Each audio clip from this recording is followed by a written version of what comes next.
All right, let's talk about cost of living and one of the most ridiculous things I have seen out of Canberra in a long time. And I, like you, have been watching Canberra for a long time.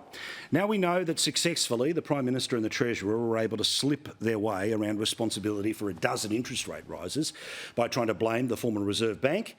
And now the cost of living crisis, well, they've tried to blame one group in particular because they are the end of the chain of what you have to pay.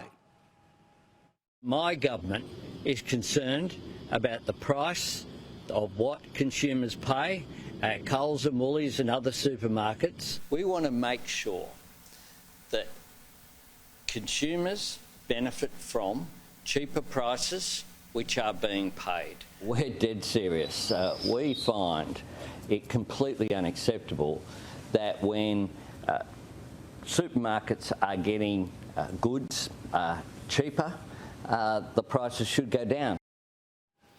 So today, of course, there was the inevitable show trial when politicians would wave their fingers and carry on at the CEOs who run the supermarkets. Now, again, are these people beyond criticism? No. Is there some questions from time to time about how any business does its business? You bet.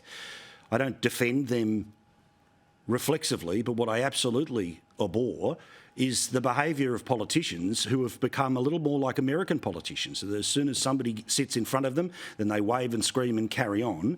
And here's some of the questioning that was going back and forth between Nick McKim, who, by the way, isn't just a senator, he's actually the leader of the committee, which means he would have to call himself into order.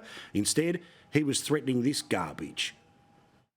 Why won't you confirm what your ROE was?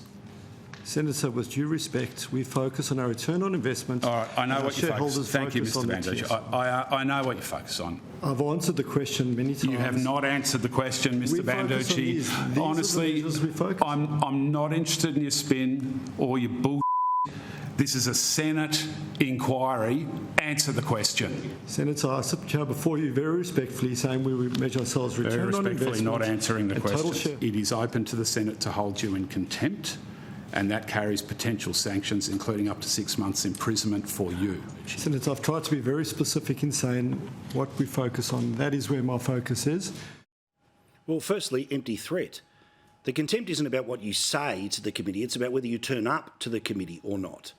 You see, these things, and why I think they are so unproductive, is because it's all about the politicians being able to get their heads on the telly, yelling at the figure who is public enemy number one, and not actually talking about any sort of policy changes or potential law changes or advices to about how they change their business.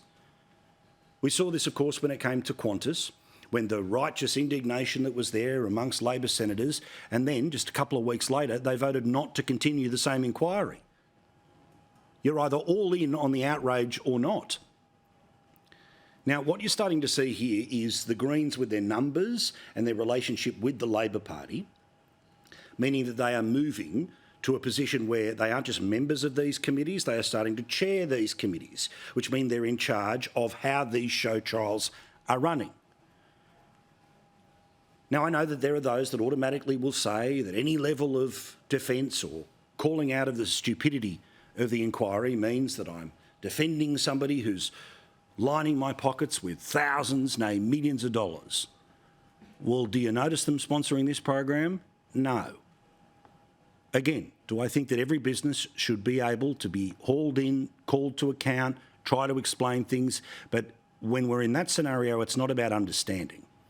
It is literally about a show trial, a nonsense. And the invocation of a potential jail penalty was absolute garbage. Now, of course, that should have been pointed out, that the jailing isn't about what gets said in front of the committee. Instead, it is whether you turn up to the committee or not. But do we expect anything else? Now, interestingly, some other people have similar views to me, including Elizabeth Knight, writing in the Sydney Morning Herald today, where she says that this thing became an Olympic sport. Meantime, in the Australian, quite correctly, they again see this as the silliness and the show trial that it was. It was never intended to be an exercise in information gathering by the Green senator. and with his other senators sitting idly by, it reflects the attitude of politicians towards business, investing and private capital in Australia is moving towards an economically destructive place. Meantime, interesting to note about what people can't afford to buy in supermarkets anymore. Now, this, you may say, is the very reason why there needs to be the inquiry in the first place. Fine, have the inquiry, but was any of this being discussed by Nick McKim? No. Instead, the peculiarities of the accounting practices and what is and isn't in the annual report. Turnbull Times today. Australians dropping fruit and vegetables from their diet in a cost of living crisis. That wasn't a survey, that was information that came, of course, out of the Australian Bureau of Statistics yesterday. Meantime, petrol. Now, we are on the other side of the public holidays. We're in the middle of school holidays or towards the tail end of them, depending on what type of school and what state you're in. But petrol right now in Sydney is $2.33 per litre. $2 in Melbourne, above $2 in Brisbane. Yet is this government, which claims to be doing everything about cost of living, going to be cutting petrol taxes in the upcoming budget, where, of course, we've gone from 23 cents per litre to now 49 cents per litre, with the expectation of further indexation, which means further increases to come later in the year. No. There's no way. No way. No. No, no, no. No. No. No. No. No. And why?